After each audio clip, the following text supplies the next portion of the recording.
নমস্কার, সফনাভিক নিউজ নেটওয়ার্কে আপনাদের স্বাগত। এই মুহূর্তের বড় খবর, অবশেষে 56 দিনের মাথায় গ্রেপ্তার ফেরার তৃণমূল নেতা শেখ শাহজাহান। মিনাখা বানপুকুর এলাকার একটি গেস্ট হাউস থেকে ভোররাতে গ্রেপ্তার করা হয় তাকে।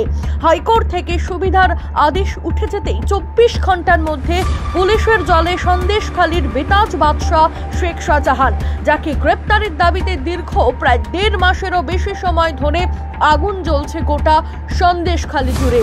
সেই তৃণমূল নেতা শেখ শাহজাহানকে গ্রেপ্তার করতে সক্ষম হলো পুলিশ। আপনাদের আরও একবার জানিয়ে রাখি, পুলিশের জালে সন্দেশখালীর বেতাজ বাদশাহ শেখ শাহজাহান। আজই তাকে আদালতে হাজির করানো হবে। শাহজাহানের গ্রেপ্তারের পর সাংবাদিক বৈঠক করে এডিজি সুপ্রতিম সরকার কি জানালেন শুনবো। জানুয়ারি নেজার থানা এলাকায় ইডি অর্থাৎ এনফোর্সমেন্ট ডিরেক্টরেটের একটা অভিযানের সময় ইডি আধিকারিকরা আক্রান্ত হন। সেই ঘটনায় ইডির ডেপুটি ডিরেক্টর তিনি একটি নির্দিষ্ট অভিযোগ দায়ের করেন নেজার থানায়, এবং সেই অভিযোগের ভিত্তিতে নির্দিষ্ট ধারায় মামলা দায়ের করে তদন্ত শুরু হয়। কিন্তু তদন্ত শুরু হওয়ার কিছুদিনের মধ্যেই ইডির তরফে মাননীয় উচ্চ আদালতে সেই তদন্তের উপর একটা স্থগিতাদেশ চাওয়া হয়, এবং সেই আর্জি মাননীয় উচ্চ আদালত মঞ্জুর করেন, তদন্তে স্থগিতাদেশ দেওয়া হয়। সুতরাং ওই মামলায় তদন্ত করা এবং পরবর্তী গ্রেফতার সহ অন্যান্য যে আইনি পদক্ষেপ হয় সেইটা নেওয়ার ক্ষেত্রে আমাদের আইনি বাধা ছিল। এরপর যেটা হয় ঘটনাক্রম, গত 7, 8, 9 ফেব্রুয়ারি আপনারা জানেন সন্দেশখালীতে কিছু বিচ্ছিন্ন অবাঞ্ছিত ঘটনা ঘটে। সেই ঘটনা ঘটার পর থেকে এখন পর্যন্ত শেখ শাহজাহানের বিরুদ্ধে, যিনি ওই ইডির আধিকারিকদের আক্রান্ত হওয়ার ঘটনায় মূল অভিযুক্ত ছিলেন, যে মামলায় তদন্তে স্থগিতাদেশ দেওয়া হয়েছে সেই মামলা ছাড়াও আরো বেশ কিছু মামলা, একাধিক মামলা ফেব্রুয়ারি মাসে অভিযোগ জমা পড়ে, নির্দিষ্ট ধারায় মামলা শুরু হয়। কিন্তু এই মামলাগুলি, যে 8ই ফেব্রুয়ারির পর যে মামলাগুলি দায়ের করা হয়েছে যেখানে শেখ শাহজাহানের নাম এসেছে অভিযুক্ত হিসেবে, সেগুলো প্রত্যেকটাই 2 থেকে 3 বছর আগের ঘটা কিছু ঘটনার ভিত্তিতে অভিযোগ দায়ের করা হয়েছে। প্রত্যেকটি আপনারা নিশ্চয়ই জানেন এবং নিশ্চয়ই মানবেন, 2-3 বছর আগে যে ঘটনা ঘটে সেই ঘটনার ভিত্তিতে যে অভিযোগ দায়ের করা হয় তার প্রত্যেকটা তদন্ত শুরু হয়েছে। কিন্তু 2-3 বছর আগে যে মামলার ভিত্তি, তাতে তদন্ত করতে, তথ্য প্রমাণ সংগ্রহ করতে অনেকটা সময় লাগে। কিন্তু যে মামলার সম্প্রতি হয়েছিল, যেটার কথা শুরুতে বলেছি 5ই জানুয়ারির কথা, যেখানে আমরা তথ্য প্রমাণ সংগ্রহ করতে পারতাম এবং পরবর্তী পদক্ষেপ করতে পারতাম, সেটাই আমাদের ক্ষেত্রে তদন্তে স্থগিতাদেশ ছিল, তাই জন্য গ্রেফতার করা যায়নি।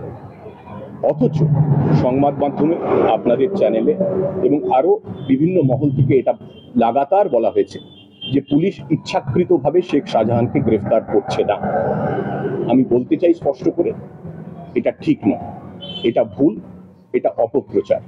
আমাদের আইনি বাধ্যবাধকতা ছিল, যেটা স্পষ্ট করে দিয়েছে।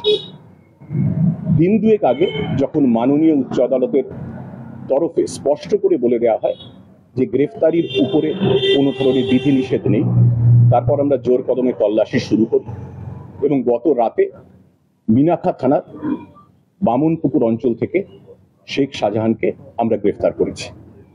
গ্রেফতার করার পর তাকে বসিরহাট কোর্টে নিয়ে যাওয়া হয়েছে। কিছুক্ষণের মধ্যেই তাকে আদালতে পেশ করা হবে এবং তাকে পুলিশি হেফাজতে নেওয়ার আবেদন জানানো হয়েছে। আমরা এটাও বলি যে ইডির আমাদের উপর আইনি বাধ্যবাধকতা ছিল ঠিক, কিন্তু ইডির উপর সেই আইনি বাধ্যবাধকতা ছিল না। তা সত্ত্বেও তারা কেন শেখ শাহজাহানকে গ্রেফতার করতে উদ্যোগী হননি, সেই প্রশ্নটাও আমার মনে হয় একটু প্রাসঙ্গিক আছে, সেই প্রশ্নটাও ওঠা উচিত।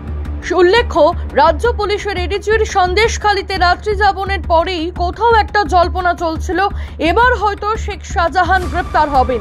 অবশেষে সেই দিন এলো। ইডির ওপর হামলা চালানোর 56 দিন পর পুলিশের হাতে গ্রেপ্তার হলেন তৃণমূল নেতা শেখ শাহজাহান। শেখ শাহজাহানের বিরুদ্ধে নেজার থানায় 11টি ধারায় মামলা রুজু করে আজ বসিরহাট মহকুমা আদালতে পাঠালো মিনাখা থানার পুলিশ। এই মুহূর্তে আরো যে আপডেট মিলল, বসিরহাট মহকুমা আদালত শেখ শাহজাহানকে 10 দিনের জন্য পুলিশি হেফাজতে রাখার নির্দেশ দিয়েছেন। আপনাদের আরো একবার জানিয়ে রাখি, 10 দিনের পুলিশি হেফাজতের নির্দেশ দিল বসিরহাট মহকুমা আদালত। শেখ শাহজাহানকে 10 দিনের জন্য পুলিশি হেফাজতে রাখার নির্দেশ দিল বসিরহাট মহকুমা আদালত। শান্তনু বিশ্বাস, 7 নাবিক নিউজ, মিনাখা। সমস্ত খবরের আপডেট পেতে লাইক করে সাবস্ক্রাইব করুন 7 নাবিক নিউজ। সেই সঙ্গে বেল বাটন প্রেস করতে ভুলবেন না। আপনাদের একটা সাবস্ক্রিপশন আমাদের জন্য অত্যন্ত মূল্যবান। জয় হিন্দ।